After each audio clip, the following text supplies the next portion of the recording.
anything on it. Summit and Destiny have met 7 times before. Tonight is number 8. And the Tennessee Volunteers are the SEC Tournament Champions. It's been a long time coming. The last time Tennessee won this tournament was in 1979, but they've got another trophy to put in the trophy case at Thompson Bowling Arena. The 2023 SEC champions, the Tennessee Volunteers. Hit high in the air into left field. Stevenson circling in front of the fence into foul ground. He goes into the corner, makes the catch, and that's the ball game. And the Volunteers will hold the trophy. How much fun is this, man? God, I love it. High fly, deep right, and Tennessee walks it off.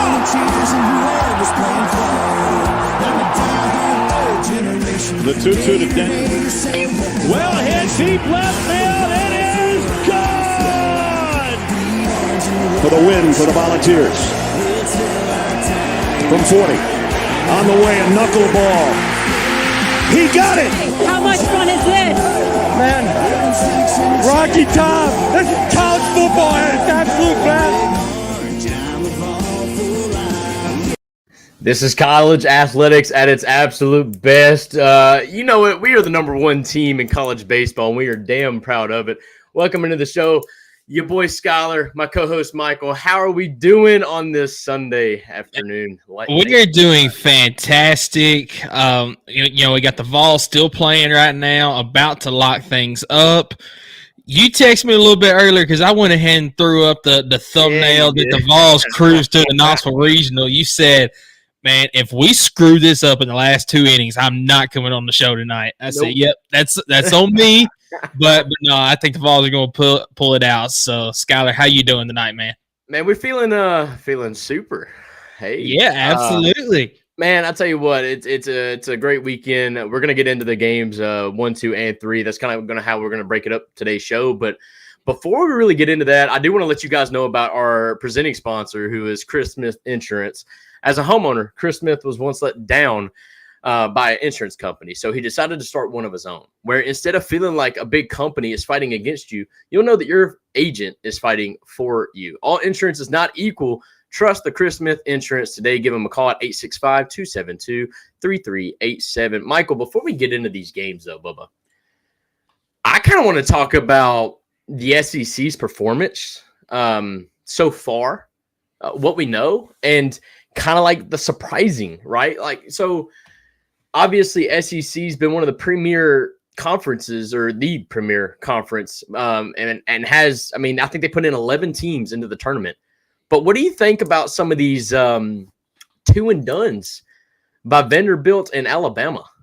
So I actually expected the Alabama one. I didn't expect them to make it very far. They struggled towards the close of the season. You're talking about me, by the way? The handsome part, not the devil. But I guess. Yeah. Yeah, glad to have you in here, Eric. But no, I expected from Alabama. They struggled down the stretch. Really just weren't playing very solid ball. Vanderbilt surprised me a little bit. I thought that they would make the regional finals against Clemson. I thought the Clemson would win the whole thing, but Vanderbilt going.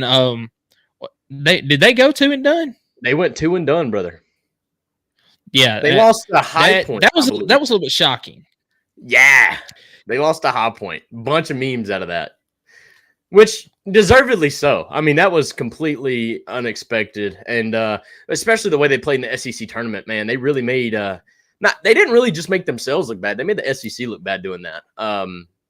So no, I just wanted to get your reaction on that because that was a shocker. There's been more shocking development today as Arkansas ends up not even making the regional final as they lost in the semifinal game in their region. And I believe Mississippi State has now been eliminated.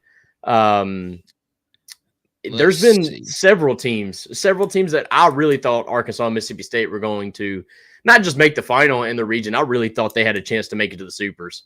Oh, yeah, and they would have met up in the Supers. So I filled out a bracket on the SEC Huddle the other night, and I had Mississippi State and Arkansas meeting in the Supers, and I had Mississippi State making the College World Series. But Eric with the Ohio podcast says, I wish college baseball was a thing up here in the North. I guess we have wrestling, and you all get America's pastime. Well, y'all have also here as of late gotten some football in there as well, although football is real big down south too.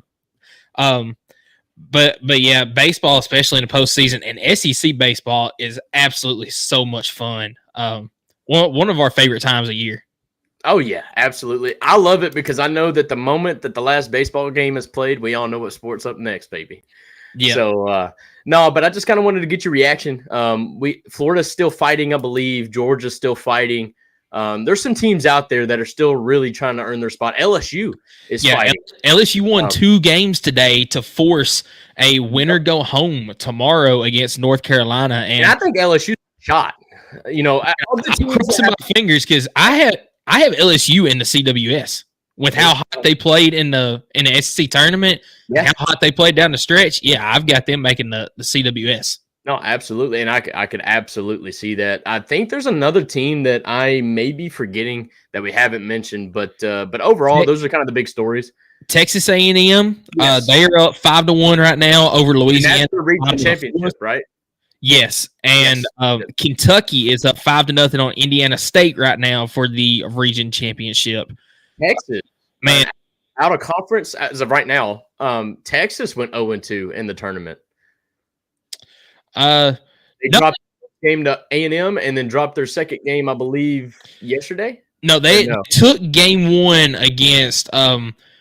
They took game 1 against. That's right. They lost game 2, which was the winner's bracket against A&M, and then lost this morning. Okay, my fault. Yeah, Georgia and Georgia Tech in an absolute battle right now. It's going to extras, tied at 5. Ooh, that's a good game. That's a good game. Now, Georgia does have the advantage. They are 2-0 right now, so Georgia Tech would be forcing a winner go home tomorrow, but fantastic game on down in Athens. You don't want to play with fire if you're Georgia, though. You want to, we've seen that happen with our ladies in softball, right? In game 2 versus Alabama, they couldn't get that run across, and you force a game 3, and then it wasn't even really, it was close, but it wasn't really close after the first inning.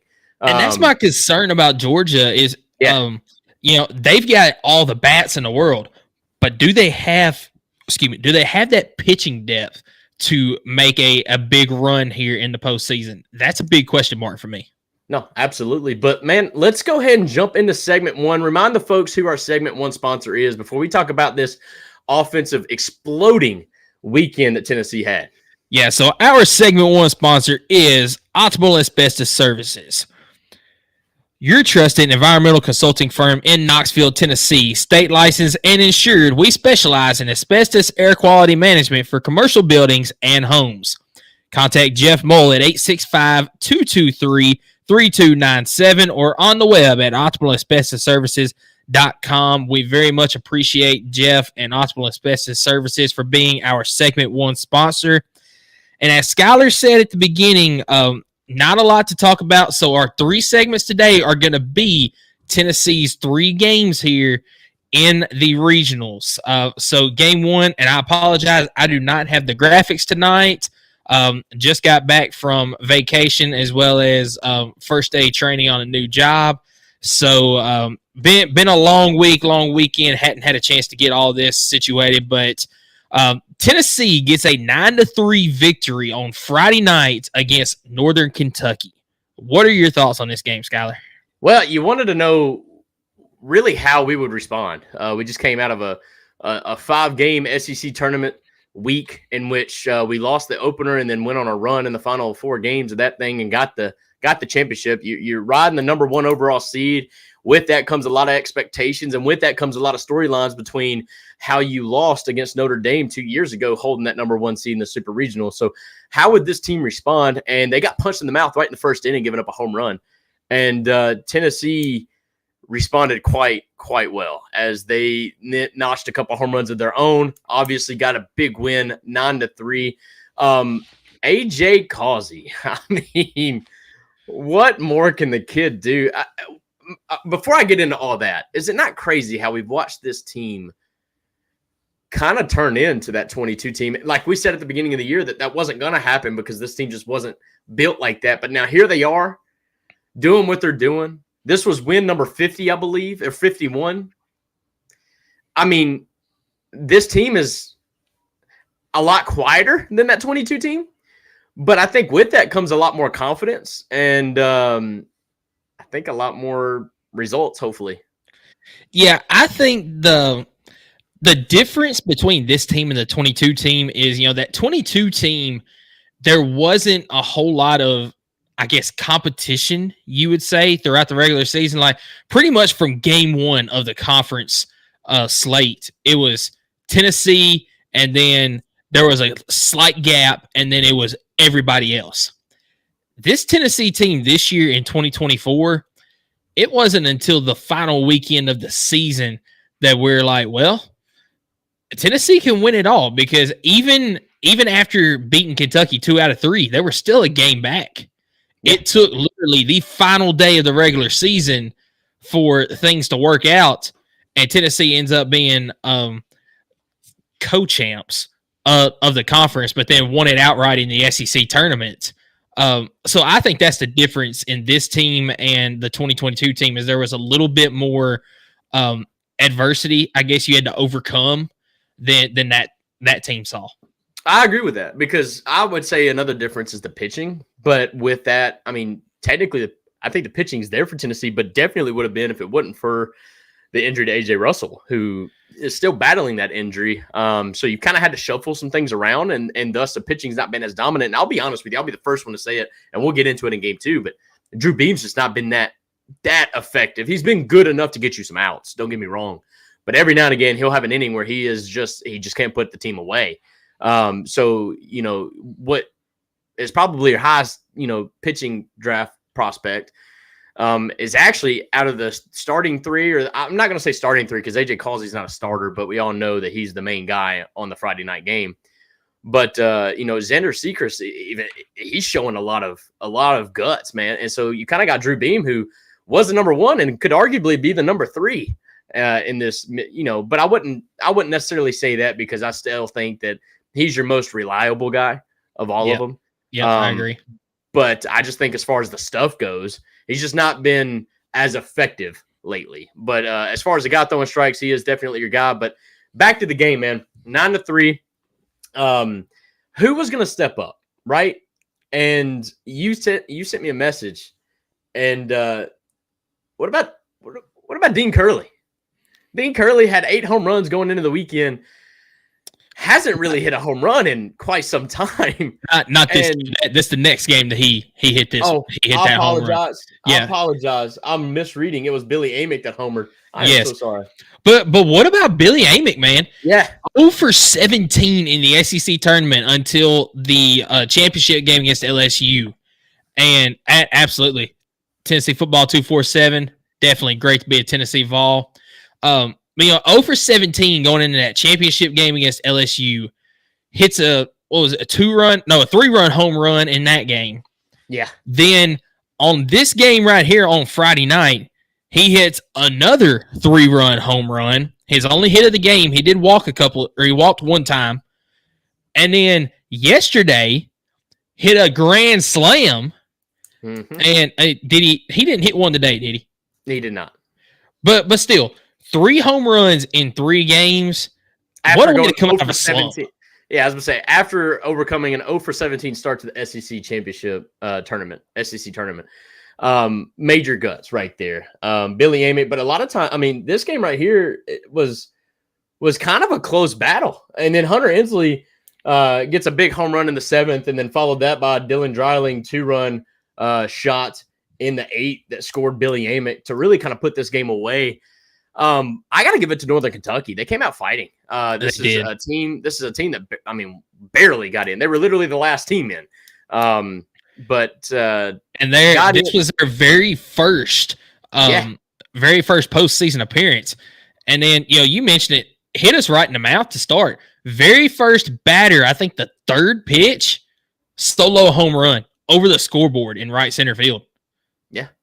I think that kind of stunned our starting pitcher. God dang it. What's his name? Chris Stamos. Chris Stamos. Thank you. Kind of stunned him a little bit, but I think that also allowed him to kind of calm down a little bit. Obviously, some nerves there starting the weekend. for a regional. It's a little bit different than starting a weekend for just a normal weekend series. But great game overall. Christian Moore just staying hot, going 2 for 5 with a run. Blake Burke actually had an 0 for night, but scored 2 runs because he got walked twice. So he's seeing the ball well right now. He's hitting the ball well, but a lot of times it's just going right to the defender. Well, he got robbed in game 2, I believe, on the Saturday because he had a base hit, but it got scored as a fielder's choice. We'll talk about that here in a little bit. Yeah, Billy Amick with a 1 for 3 night with 3 RBIs. Dylan Dreiling, man, that kid has come on strong here this weekend.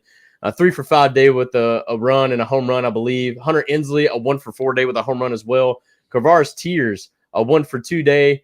And then Reese Chapman, a 1 for 4 day in the DH spot. Reese Chapman had a tough weekend.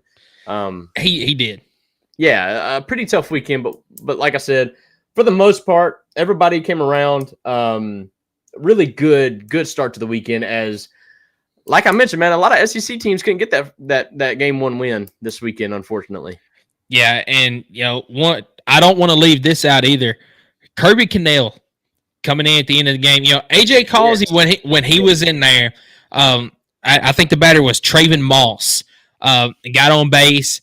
And A.J. Causey picks him off, got him leaning towards second, threw him out, wasn't even close. And then Kirby Cannell comes in the 8th inning. And I believe he walked Traven Moss. I believe that was the only base runner that Kirby Cannell allowed. And same deal. Got him leaning towards second, threw over, picked him off. I mean, how do you feel if you're Traven Moss? Yeah, was that the sequence after they tried to pick him off like 7 times in a row, and it kind of got to the point just like, oh, okay, stop going for him. And then they end up getting him? Yeah, it was something like that. You can't get mad if they got him. I mean, you can't, because as a team, like if you're the offense right there, you're getting kind of annoyed. Like, all right, you've gone to first like 7 times. Like you're not stopped. Like just for the pace of play reasons, like throw it to home. But you can't get mad if he throws it over there and gets the guy out. I mean, that's your guy forbid. And I think even the announcer was like, how do you get picked off right there? Like, I don't know if that's the play that he said it, but yeah, because that was the second time in a ball game that he got picked off over there at first. Yeah. Just a massive play. Kirby Cannell, what does that kid not do, by the way? He's the equipment guy when somebody reaches on base. He's the ball boy when it's a foul ball. He is arguably one of your best relievers out of the pen because he's just one of those guaranteed guys. And he's got the best mustache in the game of college baseball. Arguably the best flow as well. I mean, just put 2 and 2 together. And I just feel like he's the father figure, other than obviously Tony V, but he's the father figure of that team, is he not? Yeah, and, unfortunately, we're not going to get to see Kirby Cannell anymore after this year because he's a grad senior. This is his last year. How much is Tennessee? I think he will be as well. But how much is Tennessee going to miss this guy? Oh, because I mean, kind of like and we've seen him today, but kind of like a John Fulkerson. Yeah, just the guy that puts his heart and soul into the Tennessee program. A guy that something that really doesn't come around too often, and the fact that you can see him really cherishing the moment, and that's why he's doing everything you're seeing. I mean, he doesn't have to be the guy to go run down a foul ball all the way when it goes all the way down to the fence, but he loves it. He knows his time is coming up, and he wants to spend every moment on that field that he can to end his career. Yeah, and for his sake, and for all of these guys' sake, I really hope Tennessee comes out on top this year as national champions. I mean, they have got a real shot of doing it. They got a real shot, especially if the offense stays this hot. But, man, it's 1 game at a time, and we're going to get into game 2. But before we get into game 2, I'm going to let you guys know who our segment 2 sponsor is, and that is P&L Business Services. We know firsthand that getting your monthly reporting, invoicing, bill pay, taxes, and other essential business services right is critical. That's why at P&L Business Services, we go beyond bookkeeping by providing you with everything you need in your back office so that you can have your time back and the peace of mind to do what you love most, which is building your business. Behind every successful business is a great bookkeeper. Reach out to PNLBusinessServices.com right now at PNLBusinessServices.com if you feel like that this is something that would benefit you and your business and keep you and your mind on track to get things done. thank you so much for your continued support. Let's get into game 2 of this weekend.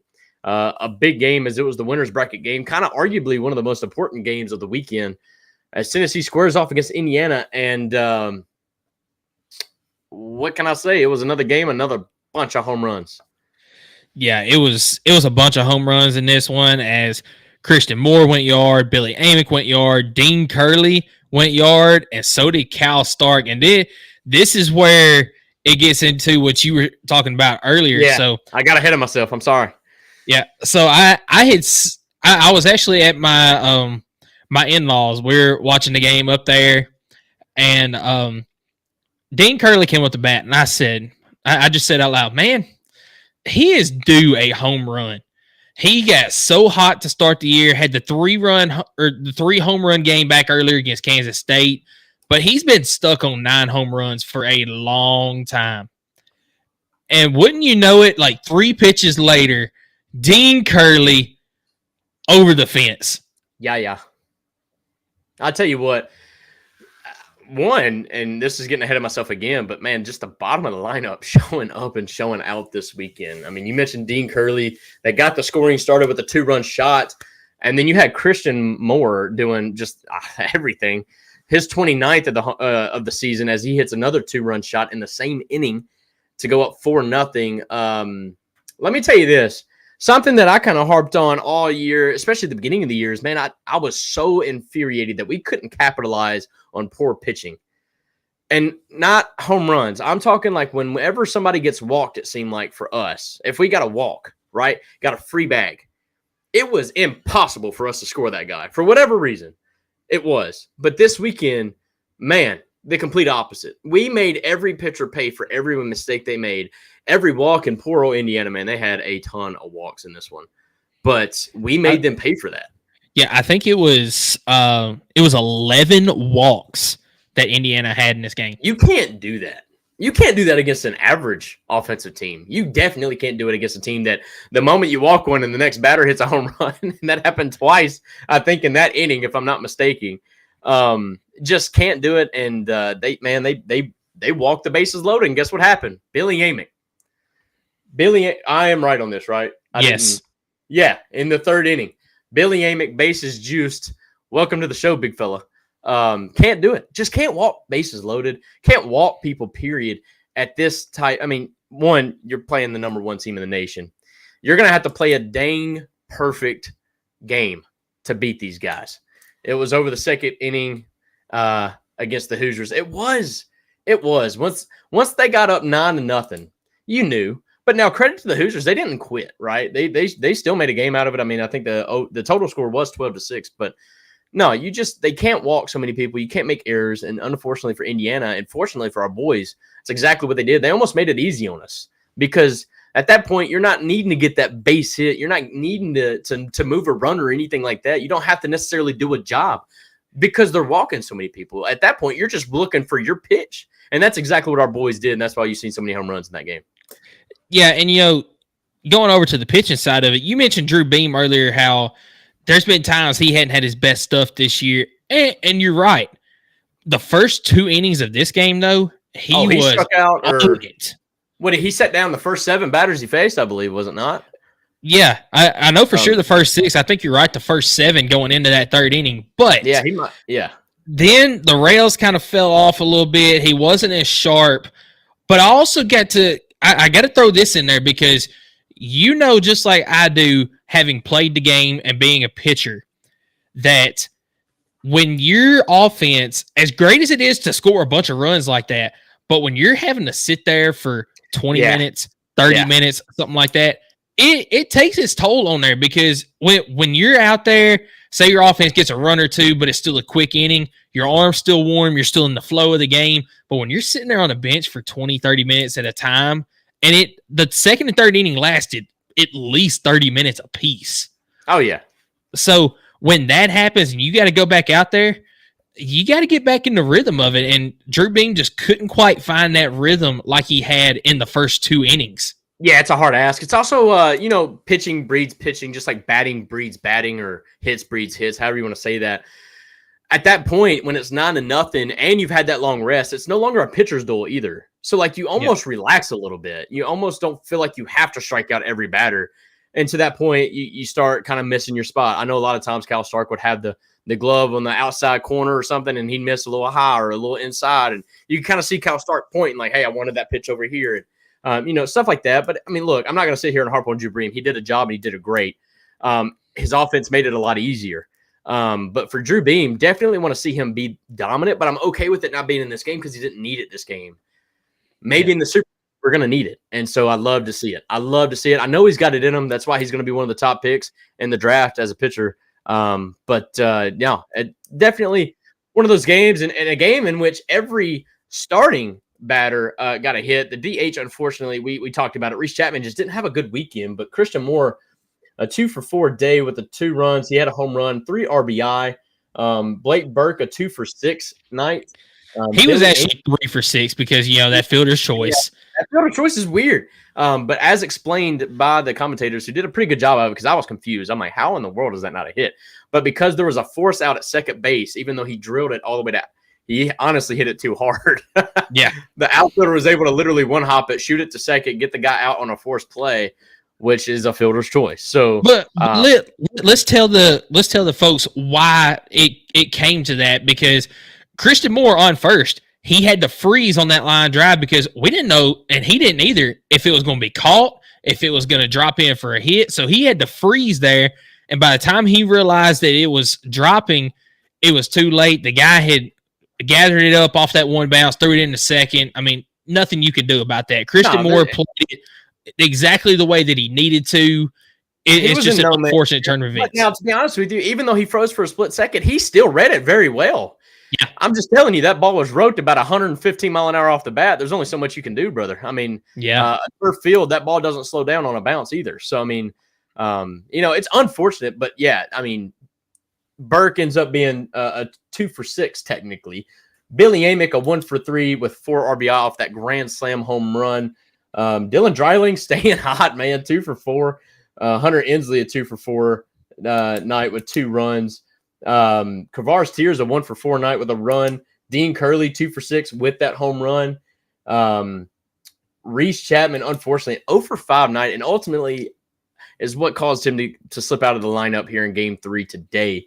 But Cal Stark going 1-for-3 with the 3 runs as well, and a home run. Cal Stark. Yeah.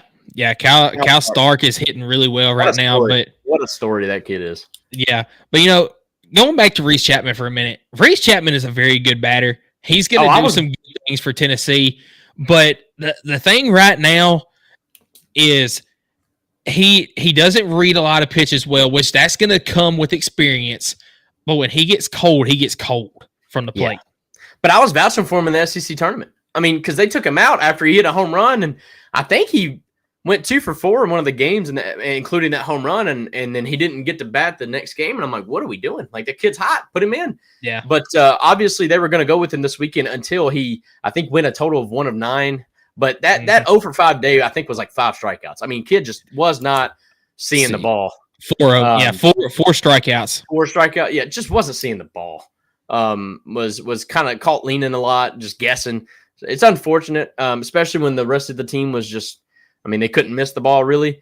But it is what it is. Tennessee gets a big win, 12-6 over Indiana, and really put themselves in the driver's seat for Game 3 today. Yeah, and with that, we'll move in and give you our Segment 3 sponsor, which is Kaizen Painting. Do you want a colorful life? Kaizen is a painting and drywall company that provides residential, commercial, exterior, and interior services. At Kaizen Painting, we understand the importance of a beautifully painted home and properly installed and repaired drywall. We're here to bring your vision to life. We care about providing you with a personalized, efficient, and quality service. If you live in Knoxville and surroundings, contact us for a free estimate at KaizenPainting.com. Color your life the Kaizen way. And Game 3, which just ended right about the time that we went live, Tennessee wins the Knoxville Regional 12-3 over Southern Miss. And, going into this weekend, when we saw the teams that were going to be in the Knoxville Regional, I sent you a message and I said, man, I'm a little bit nervous about having Southern Miss in there. But Indiana did us a favor and knocked Southern Miss off in the first game. Southern Miss had to claw their way out of the losers bracket, and they ran out of steam by the time they faced Tennessee today. Yeah, I mean, speaking of storylines, Southern Miss, or what about Wake Forest? That matchup that you wanted to see in the super regionals, and they unfortunately couldn't make it. That's so unfortunate. You hate to see it, you really do. Guys, we appreciate you tuning in. I know it's a quick segment, quick show really tonight, but just trying to talk about some baseball. As man, we are headed to supers. But what if I told you? All right, what if I told you that our baseball team put up 12 runs in a game where our top 3 batters combined a 1 for 13, 5 strikeouts, and we still put up 12 runs. Well, if you don't mention the 12 runs part, if you just say our top 3 guys go 1 for 13, I'm like, man, this game was either a pitcher's duel that we lost or we got absolutely crushed. Right? No, I think that just alludes to this lineup, man. And Cal Stark, dude, my boy is on one, dude. 2 home runs in this game. He just absolutely put the team on his back. Not that he needed to, but he did anyways. And then Dean Curley gets a mulligan in baseball, ladies and gentlemen, after a balk was called on a line out. And he did exactly what you should do on a mulligan. Second golfer is always best, and so is the second batter, as he then pipes one over the wall on I think the next 2 pitches, as the next pitch was actually a ball. But just a massive offensive output. In fact, another game in which our batters just took advantage of the opportunity. Wasn't really hitting the ball. Actually, I take that back. They were hitting the ball pretty square on the knuckle, but was always finding a defensive player. But then after a couple walks, our offense got rolling and never looked back. Yeah, I mean, you had 2 home runs from Cal Stark today. You had 1 from Dean Curley. You had 1 from Kavarius Tears. You had another one from Dylan Dreiling. And you mentioned breaking. That is a new home run record for the University of Tennessee. That's what I was going to tell you, or that's what I was going to say is, you mentioned Cal Stark earlier. What a story about him. Knoxville kid. He's had to fight and claw for everything that he has done on this Tennessee team. Almost this lost year. his position, man. Yeah, I mean, Tennessee brings in Cannon Peebles, and Cal Stark said, I got to work harder if I want to get this position. Peebles went through a little bit of a slump towards the beginning of the year. Cal Stark filled that spot and just never let go of it. And Cal Stark is the guy that hits the record-breaking home run in this game. I mean, you can't script it up any better for that. You got to know that you turn things around when you've got the head coach of a program vouching for you to get a chance in the MLB. Oh yeah, and that's exactly what Tony did today. As while he was in the interview, Cal Stark bombed one, and it was so cool to see. You see a bunch of pictures. This Tony V is just arms up with the headset on, like, oh my God, he just cranked one. And then he spends the next 2 minutes of that interview vouching for Cal Stark to get a chance at the next level. I mean, just the utmost respect for that kid, and also for Tony V to kind of go out of his way to give him that credit, because we've all said it. Cal Stark's one of the best catchers in the SEC defensively. Yeah, but obviously hasn't been the best batter as far as averages go. He's been a sub 300 guy all year long, but this weekend he's proven to be one of the best leaders on the team. Yeah, I mean, I said it last week, and I still stand by it. Cal Stark is going to have a long career as a minor league catcher because of what he can do on the defensive side. Now, if his bat comes around, I mean, if it comes around the way that we have seen this weekend, if he can get that consistently, be a 300 batter or more, Cal Stark will be in the show someday.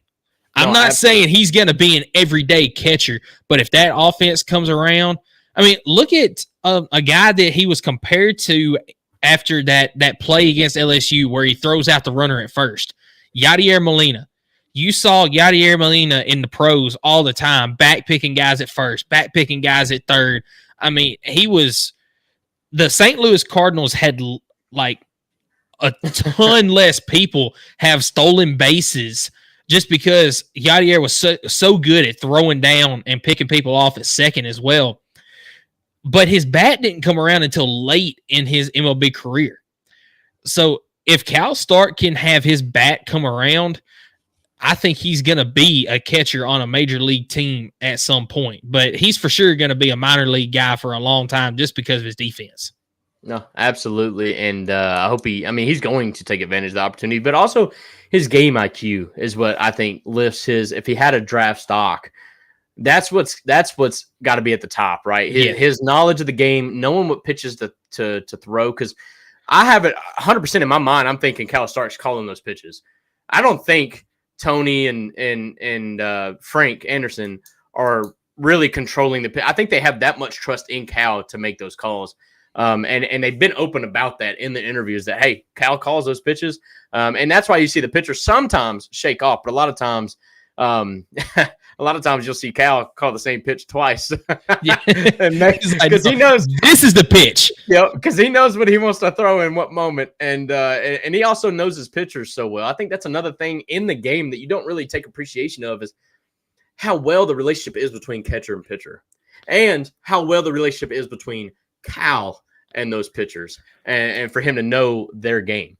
Yeah, and how many situations have we seen this season where, it's obviously a situation where a mound visit needs to happen, and Cal Stark does it, and Frank Anderson and Tony Vitello, they just let him go. They did it like 2 or 3 times today in today's game. And really, just that's another thing of that leadership role and knowing the game and knowing the momentum and knowing his pitcher, if they're in a slump or if they're getting frustrated or something like that. He just has a really good game IQ, man. The kid's going to be missed tremendously, but man, the way he's came on strong this weekend, what a story for the kid out of Farragut. Local kid here in East Tennessee, taking advantage of the opportunity with 2 home runs tonight. And man, he's one of the guys. He had 3 home runs on the weekend. Him and Curley combined for 5 home runs this weekend. Yeah. And Cal Stark pimped every single one of them, brother. He walked it off and very much enjoyed it. Yeah, you mentioned how the bottom half of the lineup got going in Game 2 against Indiana. Dean Curley getting a home run, Cal Stark getting one of them. You mentioned earlier the top half of the lineup in this game went 1 for 13. What about Dylan Dreiling going 2 for 4? Yep. Let's see. Hunter Inslee, 2 for 4. Kavarius Tears, 1 for 2. He walked 3 times in this game, by the way. Dean Curley, 2 for 4. You did have the DHs in Dalton Bargo and Bracky Laurie went 0 for 2. And then Cannon Peebles, was he hit by a pitch? Yes, he was. Very first pitch, I think. Yeah, that's right. So 0 for 3 total for the DHs, but then Cal Stark 2 for 4. So the bottom half of the lineup got it done. And that's why I said the starting hitters, because the DHs was kind of like that one hole in the lineup, right? Where we still got to figure out that spot. But other than that, the bottom 5 batters, or bottom 4 technically, not counting the DH, every single one of them batted 500 tonight. Yeah. Every single one of them batted 500 tonight. And Kavarius Tears' on-base percentage, I believe, was dang near 750, if not 800. He was on 4 to 5 times. Yeah, 800 because he had one. He had 1 strikeout in the game. No, he didn't. He did get out 1 time, but he walked 3 times and then had the 3-run home run, and that was the difference maker in the game. Tennessee's down 3-2. He comes up, hits a 3-run shot, and Tennessee never looked back. No. Well, and people forget, dude, we were losing going into the 6th inning. 2-3. 2-3.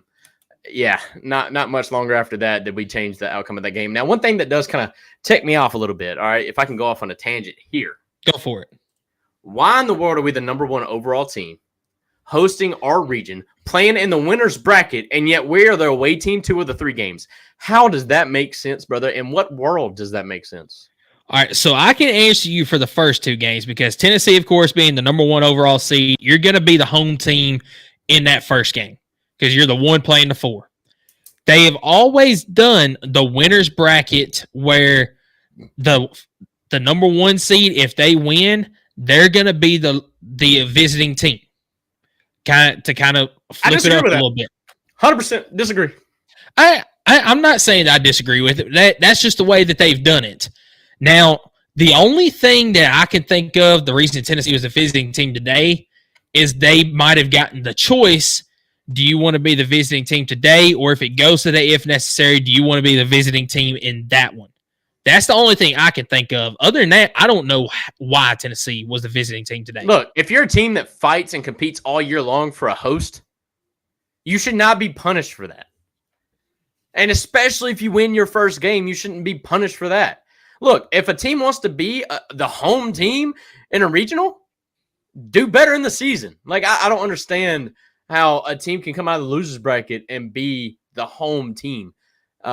Makes no sense to me, and I get it. I think I had this issue against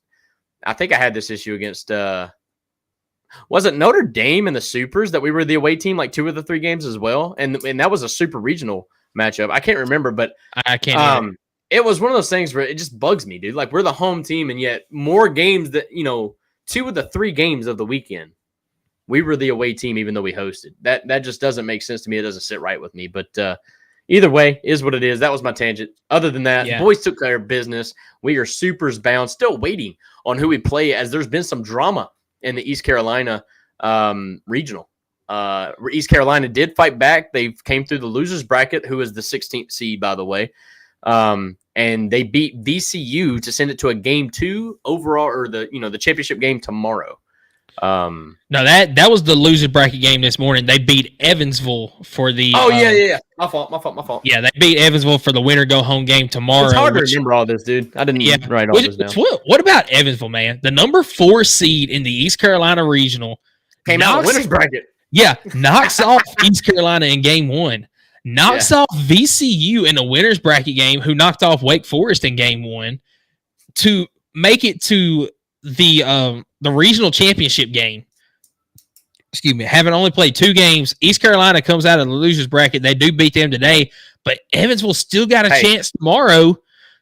They've got to have a little bit more on the pitching side than East Carolina because of what East Carolina's had to work through.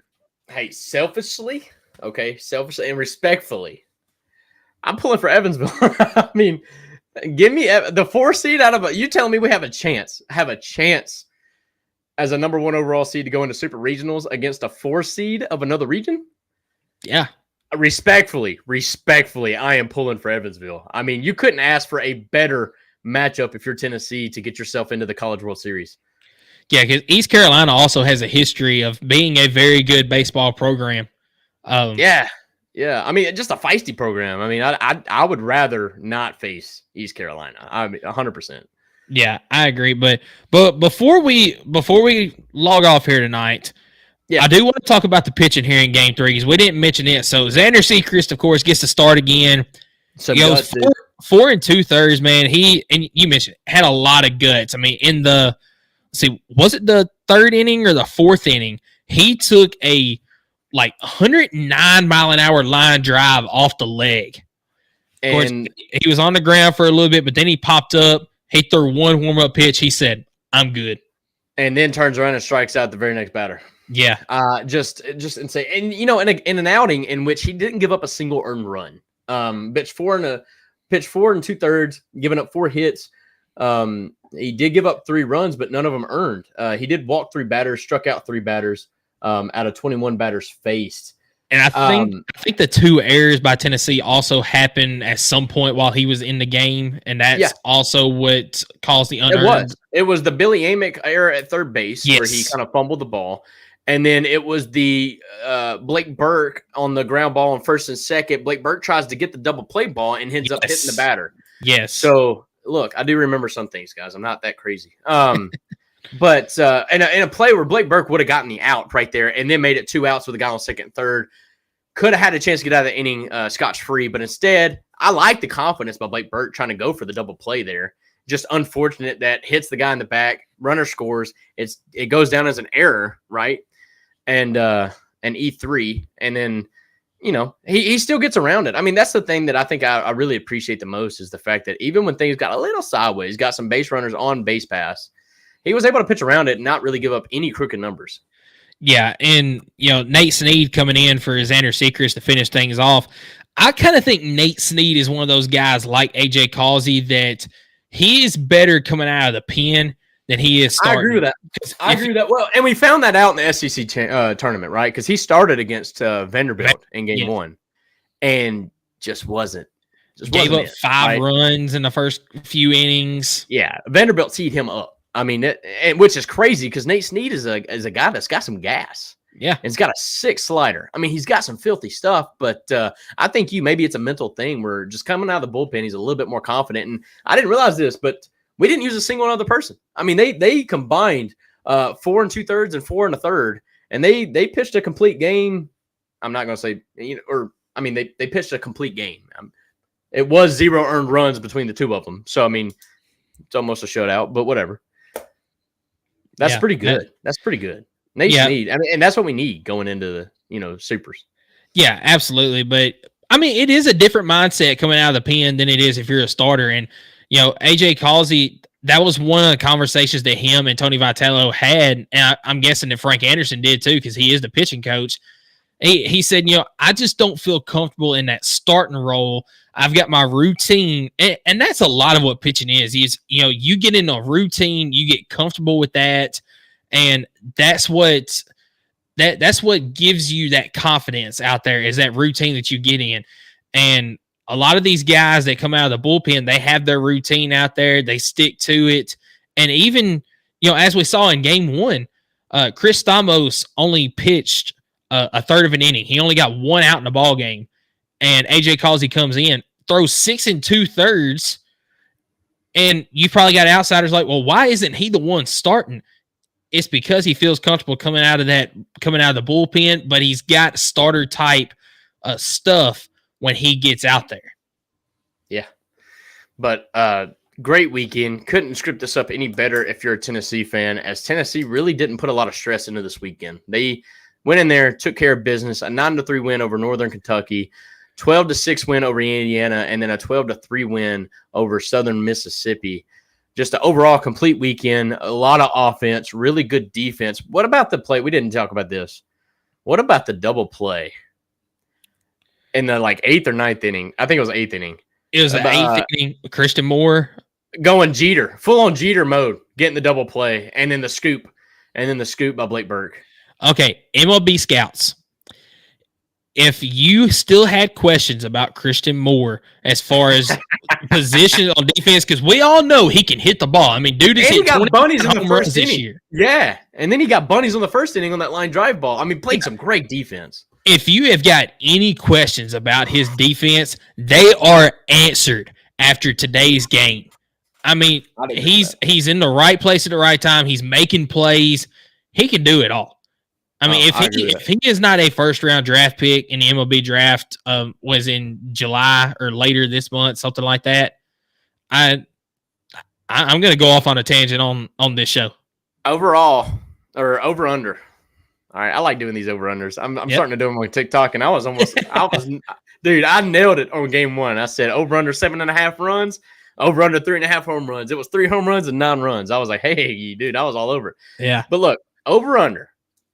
2.5 first-round draft picks for Tennessee. It's going to be under this year, only because Only because AJ Russell. AJ Russell. I've got a feeling he's going to come back for another year at Tennessee with this injury. I don't see him. I'm not even talking about AJ Russell, but I think it's Billy Amick and Christian Moore. I don't see another one this year. One more. I don't see Drew Blake. Beam's a first rounder. Okay. Oh, I didn't think about Drew Beam. Yeah, Drew Beam. Even though he's a first rounder, dude. But you know what?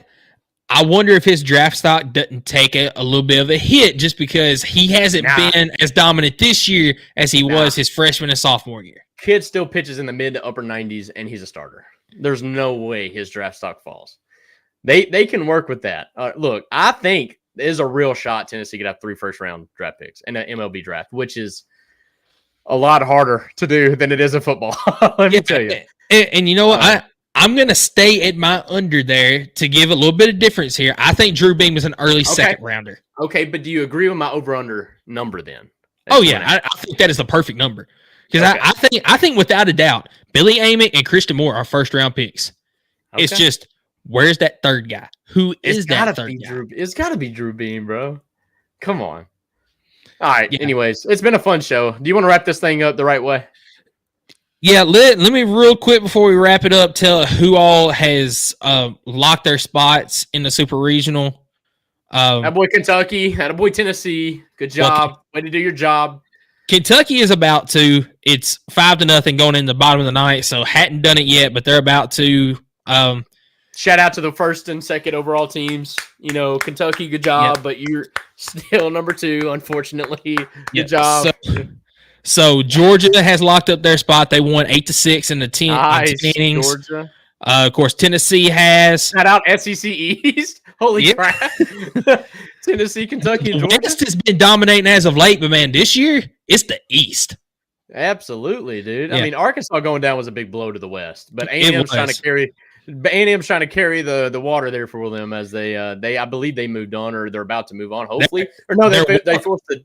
Yeah, they're well on their way. It's 6-1 right now in the bottom of the 6th. A&M is up over Louisiana. No, that is their championship game. They went in their winners bracket, are they not? Yes. There they are. A&M wins, then they're in. Let's see. Clemson is going. Florida State is going. Virginia is going. NC State is going. Let's see. Right now, Kansas State is going. So right now, that is all that is locked up, as there is a few games that are going to be played tomorrow. Yeah, that's what I was going to say. So let's remind the folks. Let's do SEC right here. We got Tennessee, Kentucky, Georgia, and A&M for the most part. A&M. Yep. Probably moving on to Supers. That's 4 teams, right? Yep. LSU is playing for a spot tomorrow. Yep. LSU's forced a championship game, so that's an option there. What about Florida? Did they lose tonight? Florida is playing right now. They are down 2-1 in the bottom of the 5th. So a close game, but they're going to have to win 2, right? And who are they playing? Oklahoma State. That's a good ball club. That's going to be tough, but I'm not going to put it about Florida. They've got one of the best players in the nation.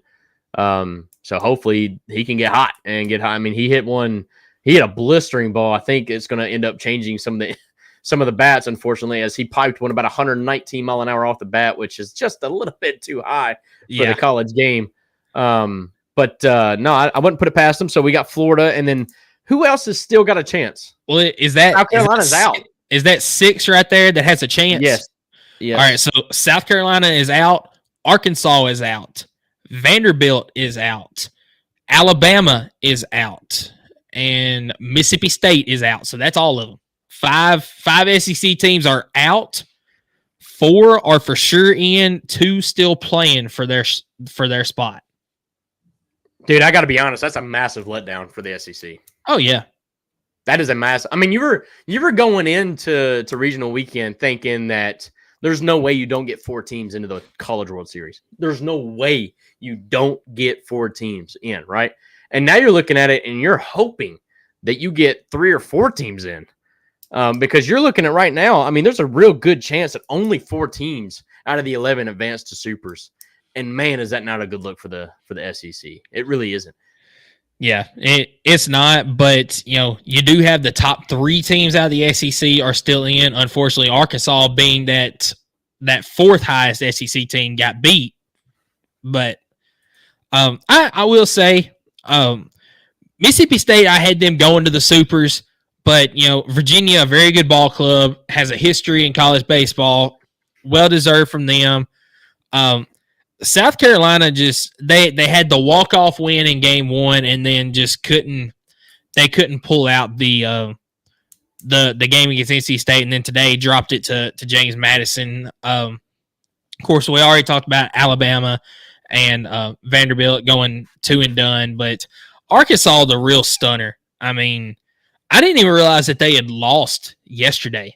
I knew they won game 1, or no.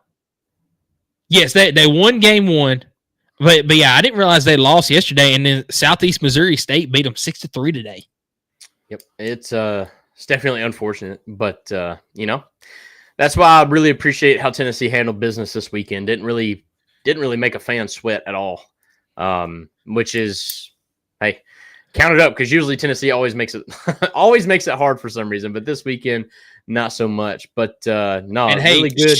Shout out to Vol Nation for once again breaking the attendance record in Lindsey Nelson Stadium, and that's going to be a constant theme over the next year or two because still got some stadium renovations going on. Next season, I think capacity is going to be over 8,000. I'm so looking forward to seeing that many folks at a baseball game. It's been long. It's been a long time coming, and what Tony V has built here is something special. And Tony V said it best, man. We're just trying to catch up because really they have been behind.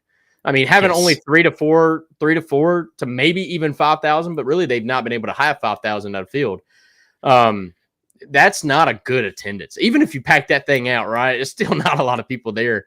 Especially when you're talking an SEC ballpark. And so it's really cool to see that thing packed out to the brim, seeing the porches all filled up, seeing standing room only, literally be standing room only. Yeah. That's a special sight to see. And I can promise you, even when we go up to 8 to maybe even 10,000 down the road, we keep winning like this, that stadium is going to keep filling up, and we're going to keep doing renovations, and it's going to be something special to see. But haven't talked to you about this.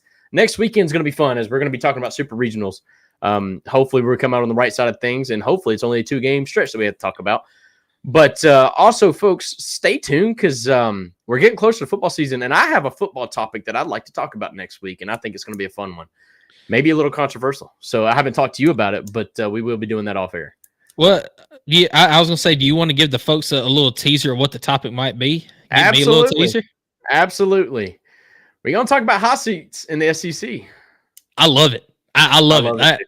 Let's do that. So, because I just love talking shit on Florida. Sorry, excuse my language, but that's exactly who I'm going for first, brother. All right. I mean, honestly, like that's got to be the number one guy on the hot seat, is it not? Or do you have somebody better? I don't want to spoil it, but sitting here right now, I would say that it is him. Look at that. After some of the stuff that's gone on in the offseason, I think that's the obvious answer. But I'm not going to spoil any other names. I've got a surprise one, but I want folks to come in and tune into that because I do have a surprise name, a name that y'all would honestly probably be thinking that's the last person I'd say based on how we've talked about him to this point. But I do have a surprise name that is going to make that list. And I know you are wondering who the world that is now.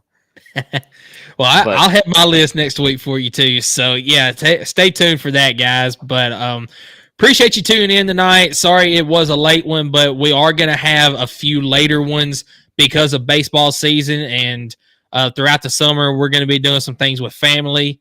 So we're probably going to have it a little bit later. But closer to football season, we're going to get back to our normal schedule of 2 Eastern, 1 Central. So we'll be back on a regular schedule closer to football season. But something I hadn't talked with you yet, how about, we'll have a couple of different shows coming up. We'll have the CWS to talk about, hopefully, as long as Tennessee makes it there.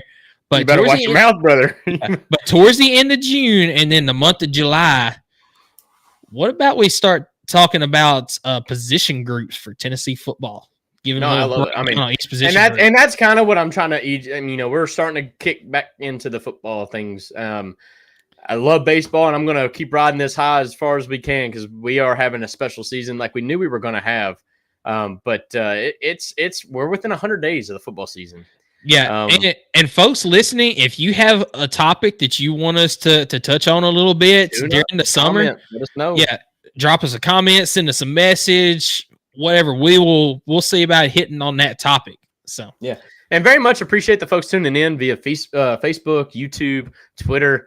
If you're listening on Spotify after the fact, we really do appreciate you guys. Y'all are tuning in. The Ohio podcast tuning in. They just came out of their show, I believe, and then we had Tennessee Football 247 who's tuned in several weeks in a row. Chastity's on a boat in Alaska and still somehow made the show, so we appreciate you, Chastity.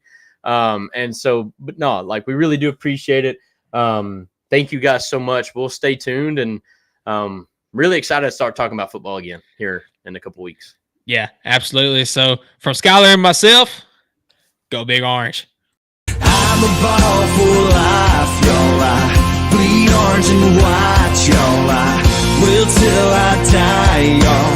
I'm a ball for life, yeah. Raised up on John Ward, giving 6 in the checkerboard till I'm gone.